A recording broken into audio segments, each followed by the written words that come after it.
빗속에 쓰러진 노인, 사람들은 핸드폰만 들이대고 아무도 다가가지 않았다.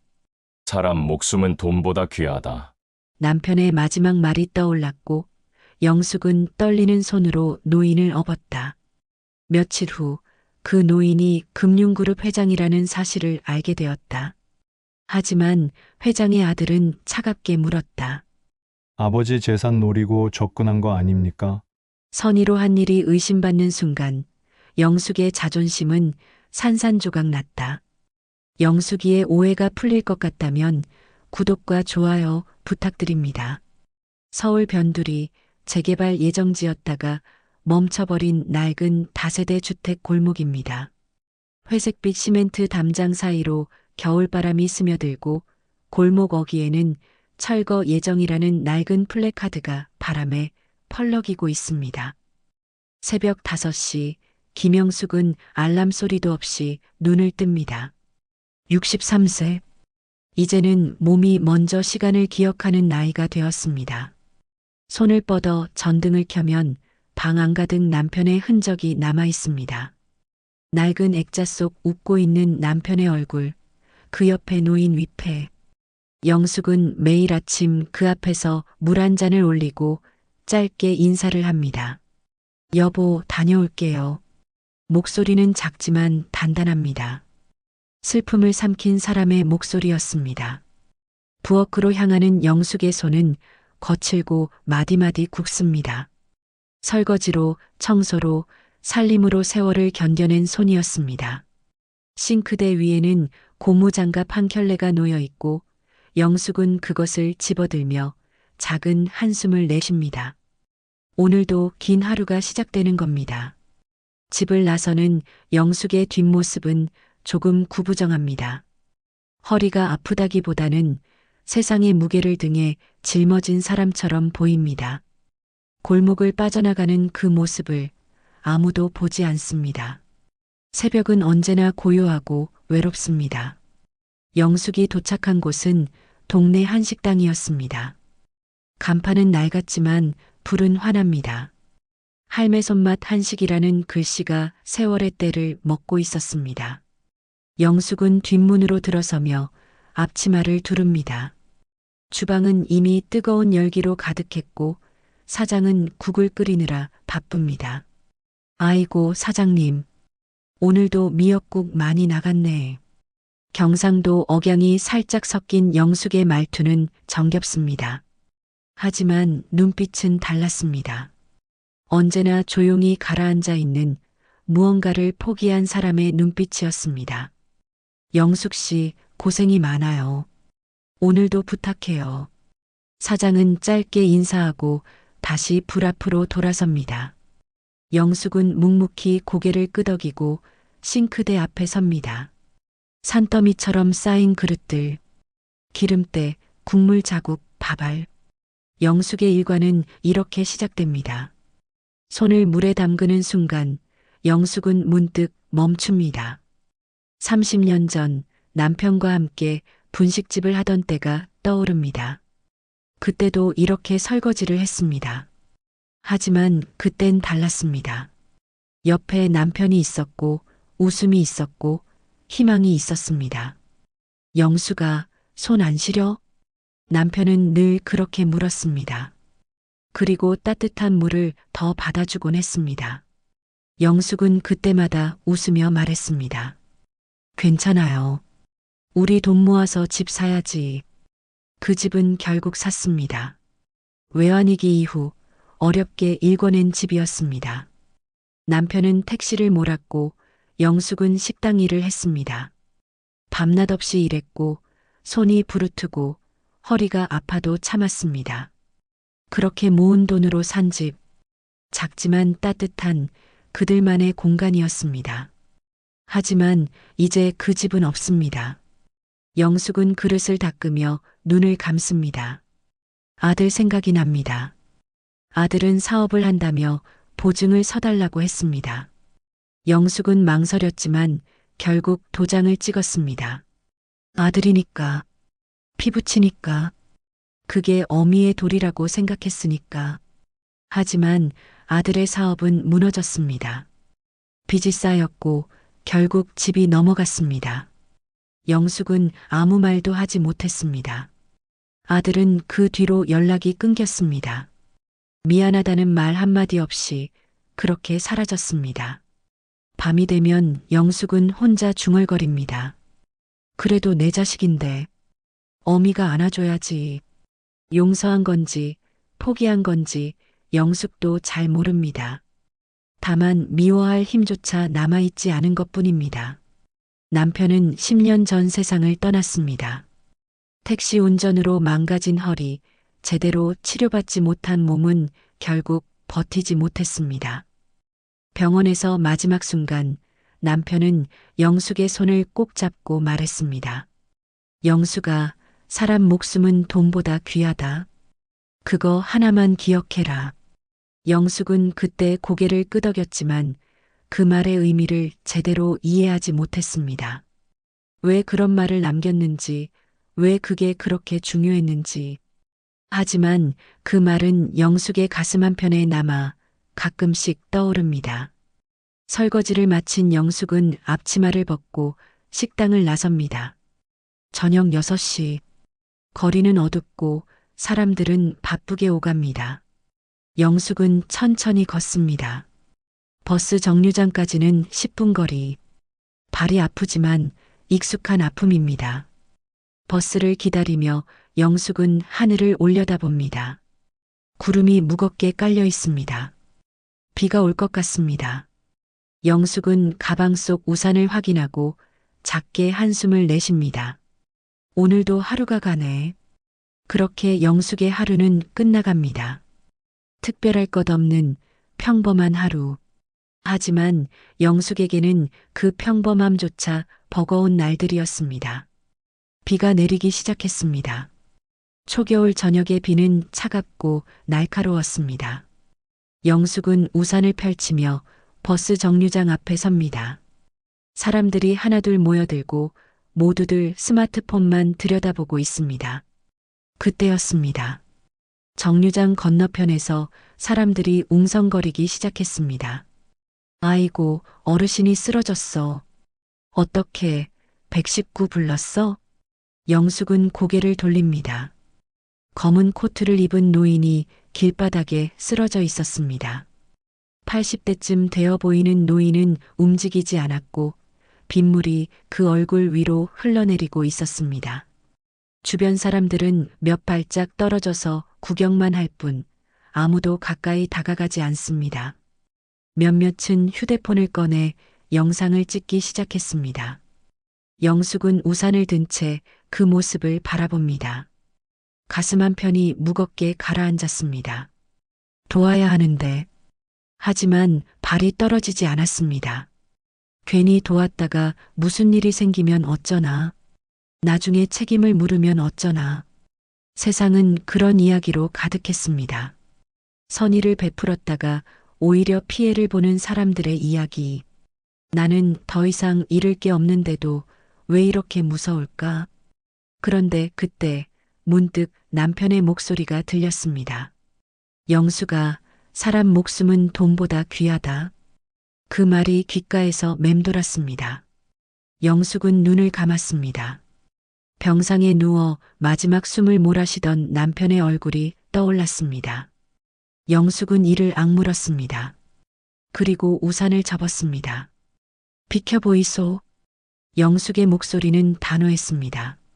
사람들이 놀라 뒤로 물러섰습니다. 영숙은 노인에게 다가가 무릎을 꿇었습니다. 빗물이 옷을 적셨지만 상관없었습니다. 어르신, 정신 차리이소. 어르신. 노인은 미약하게 눈을 떴습니다. 숨소리가 가늘었고 입술은 파래져 있었습니다. 구급차가 오기까지는 시간이 걸릴 것 같았습니다. 망설일 시간이 없었습니다. 영숙은 노인을 일으켰습니다. 그리고 등에 업었습니다. 아이고, 할매가 어떻게 업어. 주변 사람들이 소리쳤지만 영숙은 아랑곳하지 않았습니다. 오랜 노동으로 단련된 몸이었습니다. 식당에서 쌀자루를 나르고 설거지를 하며 버텨온 몸. 병원이 어디 있습니까? 누군가가 길을 가리켰습니다. 영숙은 고개를 끄덕이고 걷기 시작했습니다. 비를 맞으며 노인을 업고 한 걸음 한 걸음 내디뎠습니다. 숨이 찼습니다. 다리가 후들거렸습니다. 하지만 멈출 수 없었습니다. 10분이 영원처럼 느껴졌습니다. 하지만 영숙은 결국 병원 응급실 앞에 도착했습니다.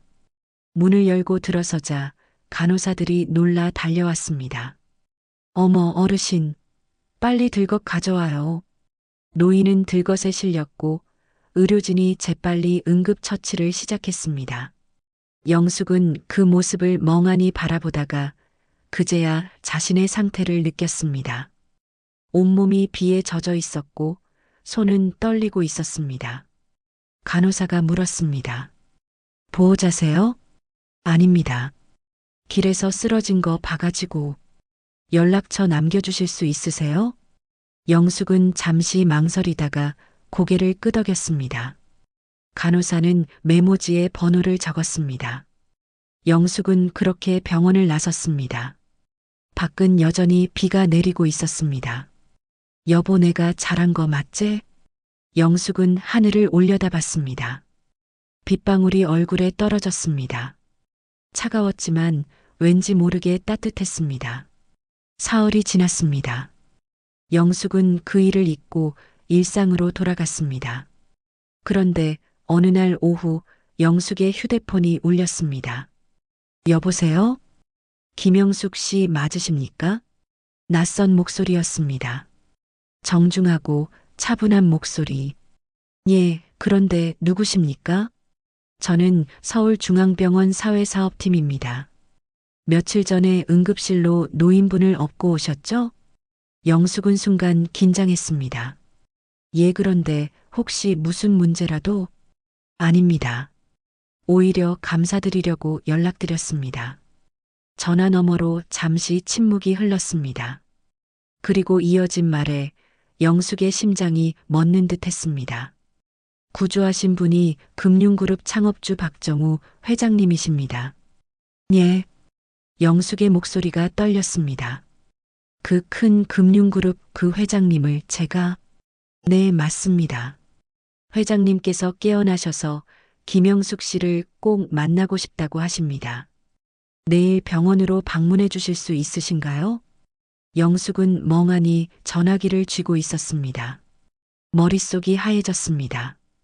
금융그룹 회장. 텔레비전에서나 보던 그런 사람을 자신이 구했다니 믿기지 않았습니다. 저는 그냥 사람 살린 것뿐인데 회장님께서 꼭 감사 인사를 드리고 싶다고 하십니다. 영숙은 잠시 망설였습니다. 하지만 거절할 이유도 없었습니다. 예, 알겠습니다. 전화를 끊은 뒤 영숙은 한참을 멍하니 앉아 있었습니다. 손이 떨렸습니다.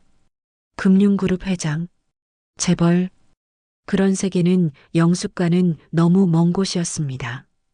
그날 밤 영숙은 잠을 이루지 못했습니다.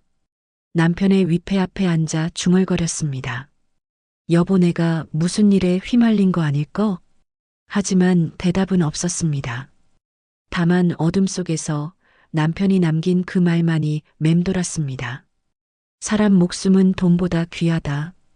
영숙은 알 수 없었습니다. 자신의 삶과 전혀 다른 세계가 지금 문을 열고 들어오려 하고 있다는 것을. 다음 날 오후 영숙은 서울중앙병원 앞에 섰습니다. 높은 건물이 하늘을 찌를 듯 솟아 있었고 유리창은 햇빛을 반사하며 빛나고 있었습니다. 영숙은 그나마 괜찮은 코트를 꺼내 입었지만 여전히 초라했습니다. 에이, 뭐 어때? 있는 그대로 가는 거지. 안내 데스크에서 정장을 입은 비서가 나타났습니다. 김영숙 씨시죠? 이쪽으로 오시죠. 엘리베이터를 타고 최상층에 도착했습니다. 복도는 호텔 같았고 끝에는 경호원이 서 있었습니다. 병실 문이 열리자 영숙은 숨을 삼켰습니다. 병실은 고급 호텔 스위트룸 같았습니다. 침대에는 박정우 회장이 반쯤 기대 앉아 있었습니다. 얼굴은 창백했지만 눈빛은 또렷했습니다. 안녕하십니까, 고 회장님. 박정우는 천천히 고개를 끄덕였습니다. 그날 당신이었습니까? 예, 별거 아닙니다. 그냥 사람이 쓰러져 있길래. 박정우는 영숙을 오래 바라봤습니다. 마치 무언가를 확인하려는 듯한 눈빛이었습니다. 고마웠습니다. 아닙니다. 당연한 일한 것뿐입니다. 세상에 당연한 일은 없습니다. 당신은 내 목숨을 구했소. 비서가 봉투를 꺼내 영숙에게 건넸습니다. 영숙은 황급히 손을 저었습니다. 아이고, 이런 거는 안 됩니다. 저는 돈 받으려고 한 게 아닙니다. 받으시오. 감사의 표시입니다. 정말 괜찮습니다. 영숙의 목소리는 단호했습니다. 박정우는 잠시 영숙을 바라보더니 작게 웃었습니다. 돈이 필요 없다. 요즘 세상에 그런 사람이 있다니. 비서가 봉투를 거두었습니다. 박정우는 다시 영숙을 바라봤습니다. 그리고 조용히 물었습니다. 당신 남편 성함이 이창수 씨 맞습니까? 순간 영숙의 심장이 멎는 듯 했습니다. 손이 떨렸습니다. 어떻게? 역시 그렇군요. 박정우의 눈빛이 흔들렸습니다. 1983년 부산항 창고 화재 사건 기억하십니까? 영숙의 얼굴이 창백해졌습니다. 남편은 젊은 시절 부산항 하역 노동자였습니다. 그 화재 사건 이후 평생 허리를 제대로 펴지 못했습니다. 그날 나를 끌어낸 사람이 이창수였습니다. 박정우의 목소리가 떨렸습니다.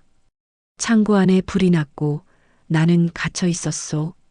연기에 질식할 뻔했는데 누군가 나를 업고 나왔습니다.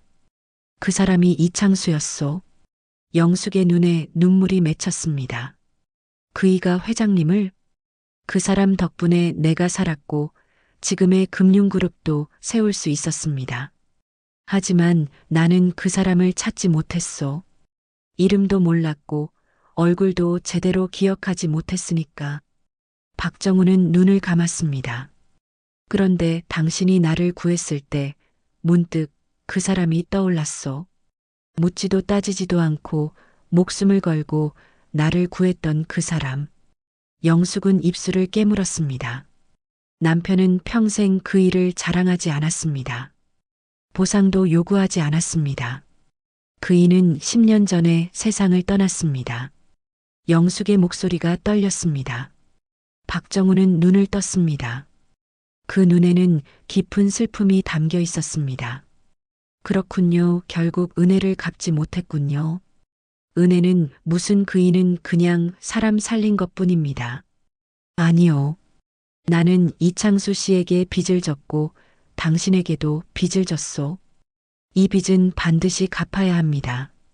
영숙은 고개를 저으려 했지만 박정우의 눈빛이 너무 간절했습니다.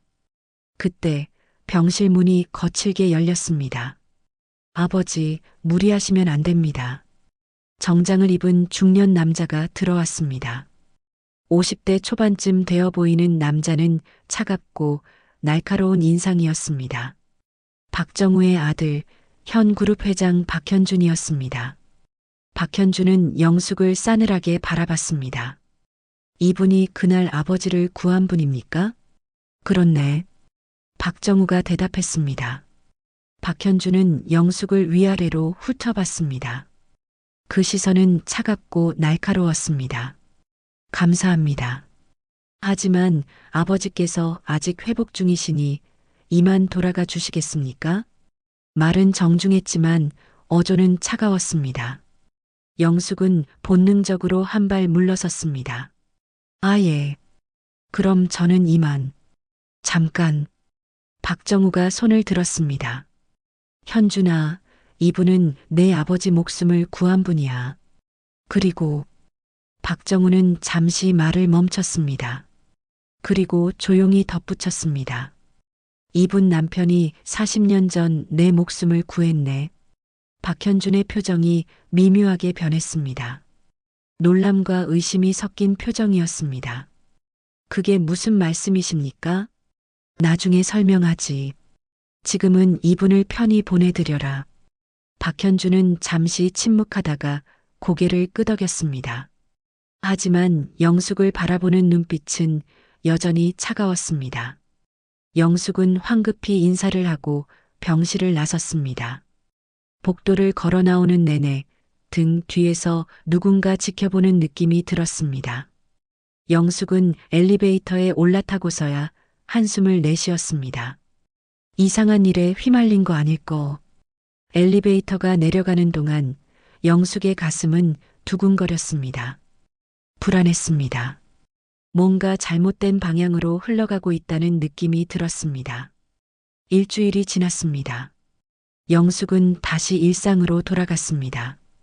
새벽에 일어나 식당으로 향하고 설거지를 하고 집으로 돌아오는 반복. 하지만 마음 한편은 불편했습니다.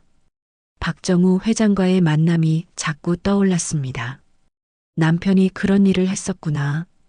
영숙은 남편의 위패 앞에 앉아 중얼거렸습니다. 여보, 당신 그런 큰일하고도 한마디 안 했네. 그게 당신 성격이긴 했지만. 그날 저녁 영숙의 휴대폰이 울렸습니다. 모르는 번호였습니다. 여보세요? 김영숙 씨, 저는 금융그룹 비서실입니다. 회장님께서 내일 오후에 그룹 본사로 방문해 주셨으면 합니다. 영숙은 당황했습니다. 본사요? 왜 저를요? 회장님께서 직접 감사 인사를 드리고 싶다고 하십니다. 정식으로요. 영숙은 거절하려 했지만 상대방의 정중하면서도 단호한 어조에 결국 고개를 끄덕였습니다. 알겠습니다. 다음 날 영숙은 강남 한복판에 솟은 거대한 빌딩 앞에 섰습니다. 금융그룹 본사.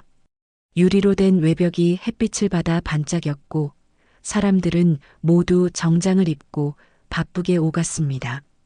영숙은 작아지는 기분이었습니다. 로비에 들어서자 비서가 기다리고 있었습니다. 김영숙 씨, 이쪽으로 오시죠. 엘리베이터를 타고 최상층 회장실로 올라갔습니다. 넓은 회의실에는 이미 몇 명이 앉아 있었습니다. 박정우 회장, 그리고 그 옆에 박현준이 있었습니다. 어서 오시오. 박정우가 손짓했습니다. 영숙은 어색하게 자리에 앉았습니다. 탁자 위에는 서류 몇 장이 놓여 있었습니다. 김영숙 씨, 제가 말했듯이 당신과 당신 남편께 보답하고 싶소? 박정우가 서류를 밀었습니다. 생활지원금을 드리고 싶습니다. 매달 일정 금액을 지급하는 형태로요. 영숙은 황급히 손을 저었습니다. 아이고, 그런 거는 정말 안 됩니다. 저는 괜찮습니다. 괜찮지 않소? 당신은 지금 힘들게 살고 계시지 않습니까? 영숙은 입을 다물었습니다. 사실이었습니다. 힘들었습니다. 하지만 그렇다고 이런 식으로 도움을 받는 것은 자존심이 허락하지 않았습니다. 저는 제 힘으로 살고 싶습니다. 박정우는 한참을 영숙을 바라보다가 작게 고개를 끄덕였습니다. 알겠소. 당신의 뜻을 존중하겠소. 그때 박현준이 입을 열었습니다. 아버지, 잠깐 말씀드려도 되겠습니까? 박정우가 고개를 끄덕이자 박현준은 영숙을 차갑게 바라봤습니다. 김영숙 씨, 실례지만 몇 가지 확인하고 싶은 게 있습니다. 예. 아버지를 구하신 건 감사한 일입니다. 하지만 그게 우연이었는지 아니면 다른 의도가 있었는지 확인이 필요합니다. 영숙은 얼어붙었습니다. 다른 의도라니 무슨 말씀이십니까? 아버지께서 누구신지 알고 계셨습니까? 그날 쓰러진 분이 금융그룹 회장이라는 걸요. 영숙의 얼굴이 붉어졌습니다. 몰랐습니다. 저는 그냥 사람이 쓰러져 있길래 도운 것뿐입니다. 증명할 수 있습니까? 현준아. 박정우가 목소리를 높였습니다. 이분을 의심하는 게 아니야. 하지만 아버지, 요즘 세상이 어떻습니까? 아버지 재산을 노리는 사람들이 얼마나 많은데요. 박현준의 말에 영숙은 무너지는 기분이었습니다. 선의로 한 일이 의심받고 있었습니다. 저는 돈 같은 거 필요 없다고 했습니다. 그런데 왜 이런 식으로? 영숙의 목소리가 떨렸습니다. 박정우는 아들을 노려봤습니다. 현준아, 그만해라. 아버지를 지키는 게 제 역할입니다. 박현준은 물러서지 않았습니다. 영숙은 자리에서 일어섰습니다. 저는 이만 가보겠습니다. 이런 대접 받으러 온 거 아닙니다. 김영숙 씨, 오해 마시오. 박정우가 말했지만 영숙은 고개를 저었습니다. 아닙니다. 저는 그냥 사람 살린 것뿐입니다. 그것 때문에 이런 식으로 의심받을 줄은 몰랐습니다. 영숙은 회의실을 나섰습니다. 복도를 걷는 내내 눈물이 났습니다. 분했습니다. 억울했습니다. 엘리베이터를 기다리는데 뒤에서 발소리가 들렸습니다. 박현준이었습니다. 김영숙 씨, 영숙은 돌아보지 않았습니다. 기분 나쁘게 해서 죄송합니다. 하지만 이해해 주십시오. 저는 아버지를 지켜야 합니다.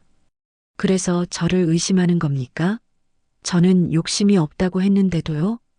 세상에는 욕심 없는 척하는 사람들도 많습니다. 영숙은 박현준을 똑바로 바라봤습니다. 회장님, 저는 평생 거짓말 안 하고 살았습니다. 남편도 그랬고요. 우리는 가난했지만 정직했습니다. 영숙의 목소리는 떨렸지만 단호했습니다. 회장님, 아버지가 아무리 큰 사람이라도 쓰러진 사람을 그냥 지나칠 수는 없었습니다. 그게 사람 도리 아닙니까? 박현준은 아무 말도 하지 않았습니다. 영숙은 엘리베이터에 올라탔습니다. 문이 닫히기 직전 박현준의 표정이 보였습니다. 조금 흔들리는 것 같았지만 여전히 차가웠습니다. 건물을 나서는 영숙의 발걸음은 무거웠습니다. 선의가 의심받는 세상. 영숙은 이 모든 일이 원망스러웠습니다. 그날 밤 영숙은 남편의 위패 앞에 앉아 울었습니다. 여보, 우리가 뭘 잘못한 거요? 사람 살렸는데 왜 이런 대접을 받아야 하는 거요? 대답은 없었습니다. 다만 어둠 속에서 영숙의 흐느낌만이 작게 울려 퍼졌습니다. 보름이 지났습니다. 영숙은 그 일을 잊으려 애썼습니다. 하지만 어느 날 아침 식당 사장이 영숙을 불렀습니다. 영숙 씨, 이거 봤어요? 사장은 스마트폰을 내밀었습니다. 화면에는 뉴스 기사가 떠 있었습니다. 금융그룹 회장 구한 60대 여성, 누구? 영숙의 얼굴이 창백해졌습니다. 댓글창은 난리였습니다. 재벌 회장 구하면 인생 역전? 부럽네. 요즘 이런 식으로 접근하는 사람들 많더라. 영숙은 손이 떨렸습니다. 그날부터 영숙의 일상은 무너지기 시작했습니다. 동네 사람들이 수군거렸고 손님들도 영숙을 이상하게 바라봤습니다. 집으로 돌아가는 길에 기자가 나타났습니다. 저기요, 인터뷰 좀 해주세요. 회장님과 무슨 관계이신가요? 아닙니다. 저는 그런 거 없습니다. 영숙은 골목으로 뛰어들어 숨었습니다. 그날 밤 뉴스에 자신의 모습이 나왔습니다. 모자이크 처리되었지만 아는 사람은 다 알 수 있었습니다. 며칠 후 결정적인 사건이 터졌습니다. 박정우 회장이 다시 쓰러졌습니다. 뇌출혈이었습니다. 그리고 저녁 뉴스는 충격적인 내용을 전했습니다. 박정우 회장, 유 원장 수정 서류 작성 중 쓰러져. 기자가 말을 이었습니다. 회장이 쓰러지기 직전 유 원장을 수정하려 했다는 정황이 포착되었습니다. 일각에서는 최근 회장을 구한 60대 여성과 관련이 있는 것 아니냐는 추측도 나오고 있습니다. 영숙은 화면을 보며 얼어붙었습니다. 휴대폰이 울리기 시작했습니다. 모르는 번호들. 문자가 쏟아졌습니다. 진실을 밝혀라. 재벌 노린 거 맞지? 양심도 없냐? 영숙은 휴대폰을 던져버렸습니다. 그리고 바닥에 주저앉아 울었습니다. 다음 날 박현준이 기자회견을 열었습니다. 아버지께서는 현재 중환자실에서 치료를 받고 계십니다. 기자가 손을 들었습니다. 회장님을 구한 여성과 관련하여 유 원장 수정 의혹이 있는데요. 박현준의 표정이 굳었습니다. 그 부분은 현재 확인 중입니다. 다만 아버지의 의사가 온전한 상태에서 이루어진 일인지 검토하고 있습니다. 영숙은 화면을 보며 무너졌습니다. 검토한다는 것은 의심한다는 뜻이었습니다. 그날 오후 영숙은 병원으로 향했습니다. 박정우를 만나야 했습니다. 진실을 밝혀야 했습니다. 하지만 병원 입구에는 기자들이 가득했습니다. 저기 저 여자, 맞아. 기자들이 달려들었습니다. 카메라 플래시가 터졌습니다. 유산 상속 받으시는 겁니까? 고의로 접근하신 겁니까? 아닙니다. 저는 그런 거 없습니다. 하지만 기자들은 멈추지 않았습니다. 영숙은 병원 안으로 들어가려 했지만 경호원이 가로막았습니다. 죄송합니다. 출입이 제한되어 있습니다. 저는 회장님을 만나러. 회장님 가족 측의 지시입니다. 영숙은 멍하니 서 있었습니다. 병원 복도 창문 너머로 박현준이 영숙을 내려다보고 있었습니다. 그 눈빛은 차갑고 단호했습니다. 아버지 곁에서 떨어지십시오. 박현준의 그 말이 귓가에 맴돌았습니다. 영숙은 비틀거리며 병원을 떠났습니다. 기자들의 카메라 세례는 계속되었습니다. 집으로 돌아온 영숙은 현관문을 잠갔습니다. 커튼을 쳤습니다. 그리고 남편의 위패 앞에 앉았습니다.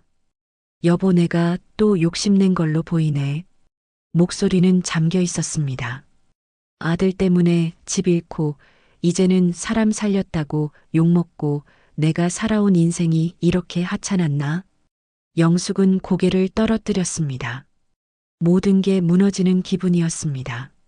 선의는 의심받고 진실은 묻히고 세상은 손가락질만 했습니다.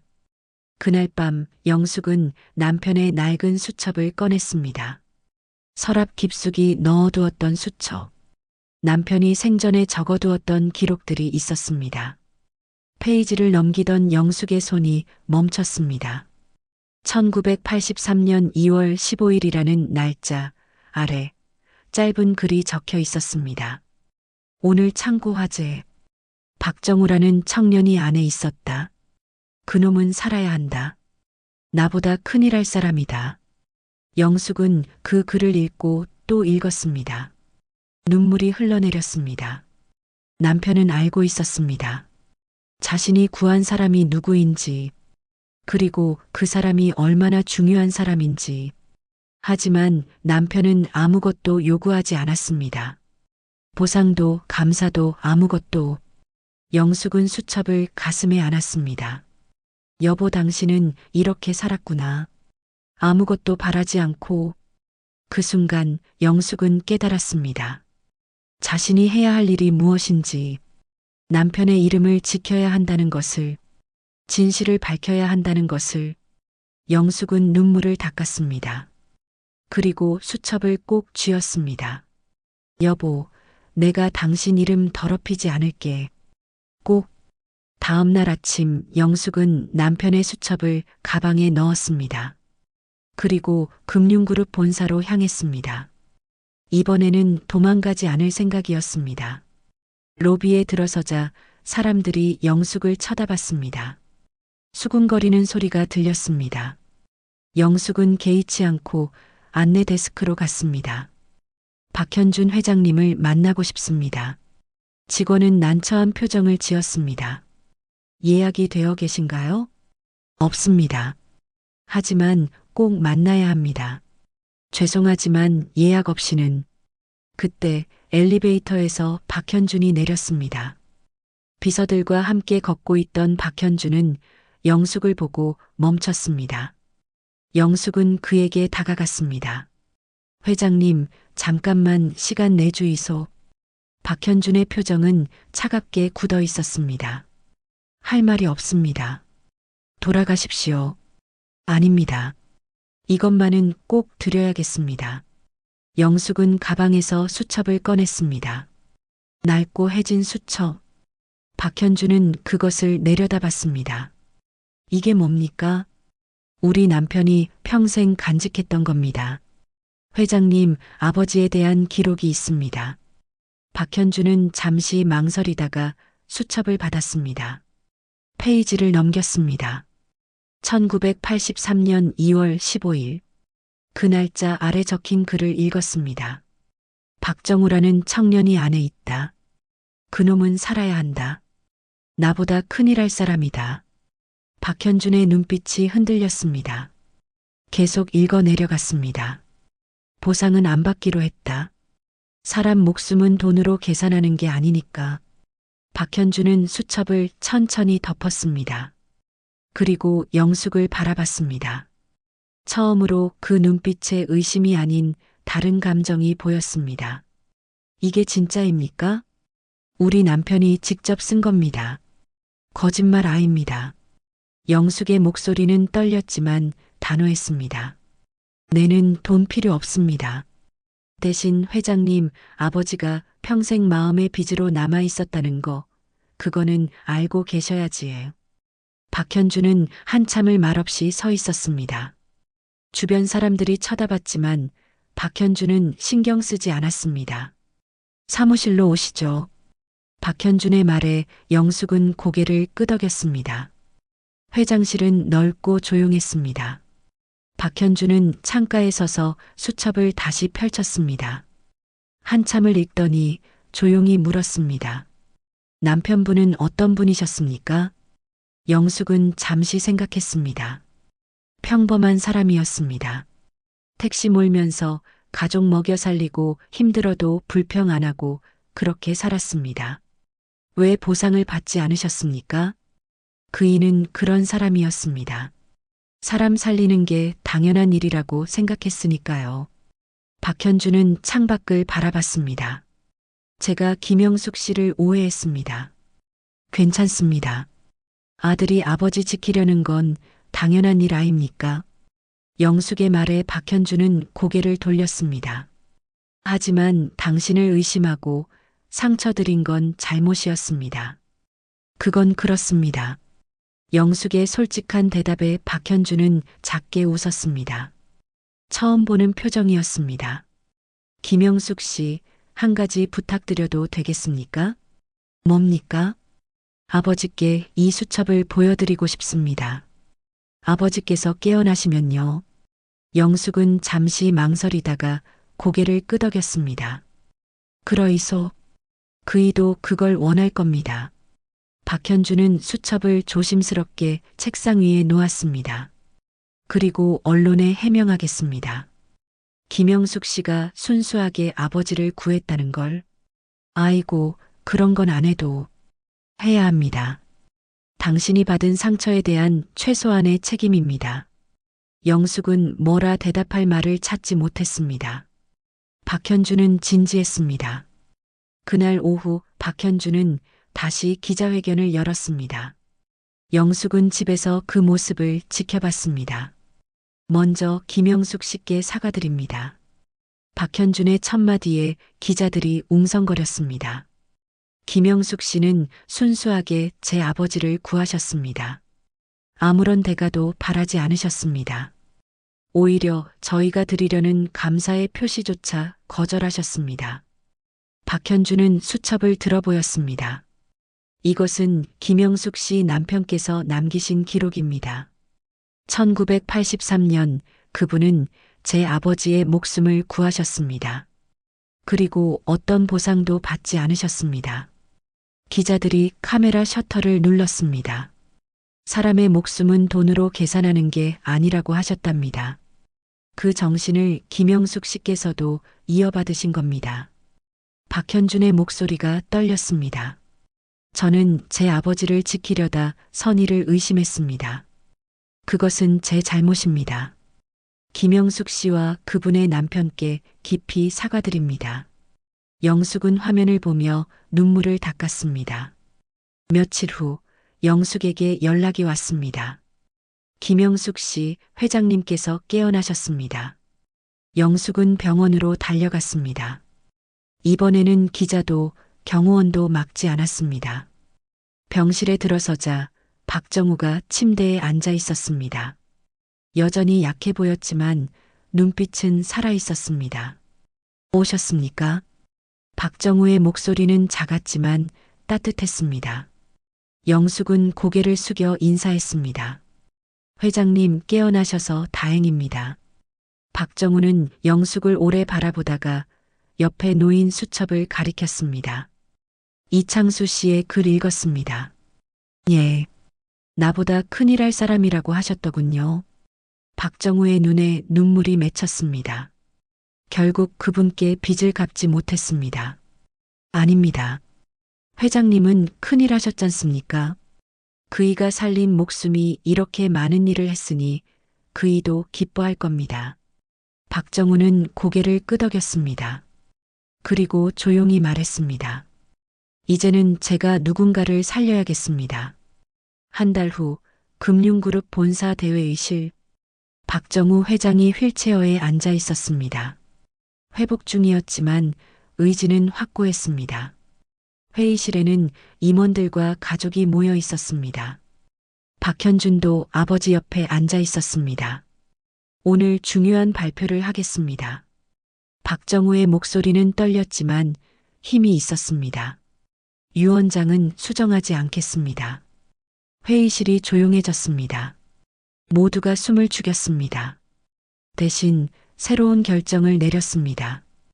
박정우는 서류를 앞으로 밀었습니다. 이창수 희망 장학재단을 설립하겠습니다. 임원들이 웅성거렸습니다. 박정우는 계속 말했습니다. 40년 전 이창수 씨가 내 목숨을 구했습니다. 하지만 나는 그분께 아무것도 갚지 못했습니다. 이제라도 그분의 이름으로 의미 있는 일을 하고 싶습니다. 아버지, 박현준이 조용히 불렀습니다. 좋은 결정이십니다. 박정우는 아들을 바라보며 고개를 끄덕였습니다. 그리고 다시 입을 열었습니다. 그리고 한 가지 더. 박정우는 잠시 숨을 고르고 말했습니다. 현준아. 예, 아버지. 너 1998년 외환위기 때 부실대출 승인한 거 기억하나? 회의실이 순식간에 얼어붙었습니다. 박현준의 얼굴이 창백해졌습니다.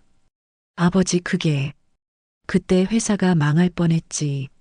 내가 개인 재산 털어서 막았다. 임원들이 서로 눈치를 봤습니다. 박현준은 입술을 깨물었습니다. 죄송합니다. 미안하다는 말을 지금 하는구나. 박정우의 목소리는 차가웠습니다. 20년이 넘었는데 말이야.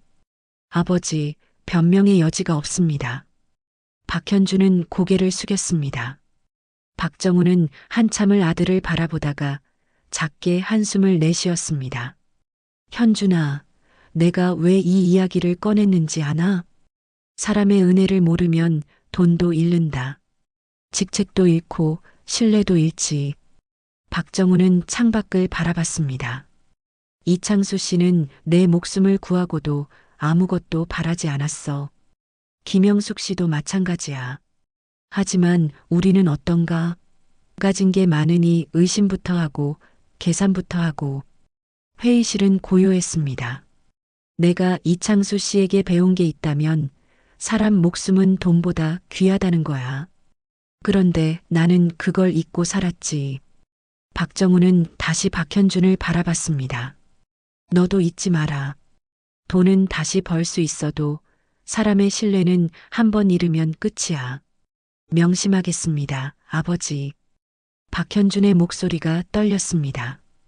회의가 끝나고 박현준은 아버지 옆에 남았습니다. 아버지, 제가 김영숙 씨께 너무 심하게 했습니다. 알고 있다. 어떻게 사과해야 할까요? 박정우는 아들을 바라봤습니다. 진심으로 하면 돼. 말이 아니라 행동으로. 며칠 후 박현주는 영숙을 찾아갔습니다. 영숙이 사는 낡은 다세대 주택 앞. 박현주는 운전기사 없이 혼자 왔습니다. 문을 두드리자 영숙이 나왔습니다. 놀란 표정이었습니다. 회장님? 김영숙 씨 찾아뵙고 싶었습니다. 아이고, 이런 데까지 직접 들어가도 되겠습니까? 영숙은 황급히 집안을 정리하며 박현준을 맞았습니다.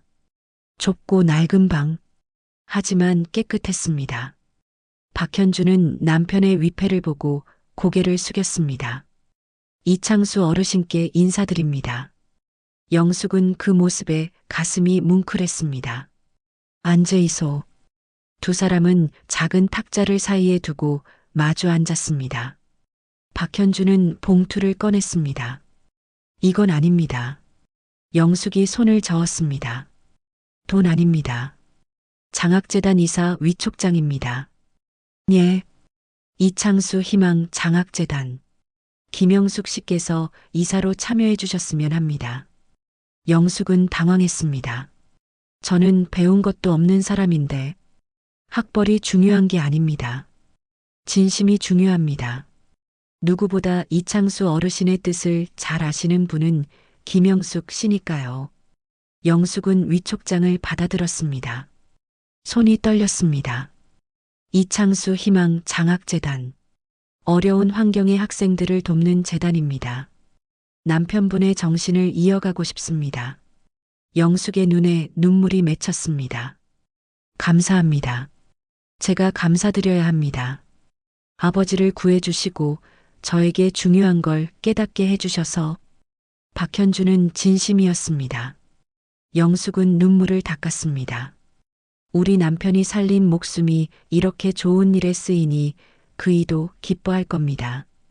그때 영숙의 휴대폰이 울렸습니다. 모르는 번호.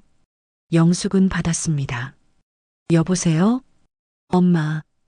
영숙의 손이 떨렸습니다. 아들의 목소리였습니다. 10년 만에 듣는 목소리. 너 누구냐? 엄마, 나 민수야. 미안해. 영숙은 입술을 깨물었습니다. 눈물이 흘렀습니다. 어디 있냐? 그동안 어디 있었냐? 엄마 뉴스 봤어. 엄마가 그런 일을. 아들의 목소리도 떨렸습니다. 엄마, 정말 미안해. 나 때문에 집도 잃고 그런데 내가 너무 무서워서. 영숙은 한참을 침묵했습니다. 박현주는 자리에서 일어나 밖으로 나가려 했습니다.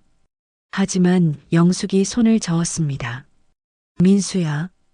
응, 엄마. 사람은 다시 서면 된다. 네 아버지도 그랬다. 전화 너머로 흐느끼는 소리가 들렸습니다. 엄마. 잘못한 건 잘못한 거다. 하지만 내 엄마니까 다시 시작할 수 있게 도와줄게.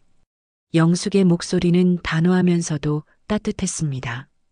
전화를 끄는 영숙은 한참을 멍하니 앉아 있었습니다. 박현준이 조용히 물었습니다. 괜찮으십니까? 괜찮습니다. 아들이니까 미울 수가 없네요. 영숙은 눈물을 닦았습니다. 그리고 남편의 위패를 바라봤습니다. 여보, 우리 아들 다시 돌아온대요. 1년이 흘렀습니다. 서울 강남 새로 지어진 장학재단 건물 앞.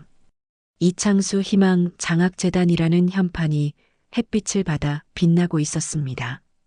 오늘은 첫 장학금 수여식이 열리는 날이었습니다.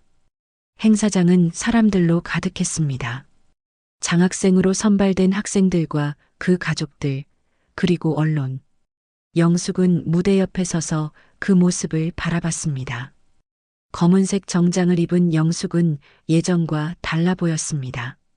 표정이 환했습니다. 어머니. 뒤에서 누군가 불렀습니다. 영숙은 돌아봤습니다.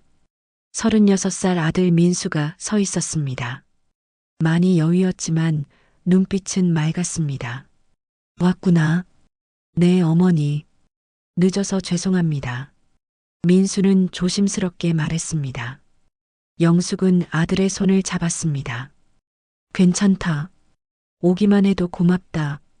민수는 1년 전 돌아온 뒤 작은 식당에서 일하며 빚을 갚고 있었습니다. 영숙은 아들을 다그치지 않았습니다. 다만 지켜봤습니다.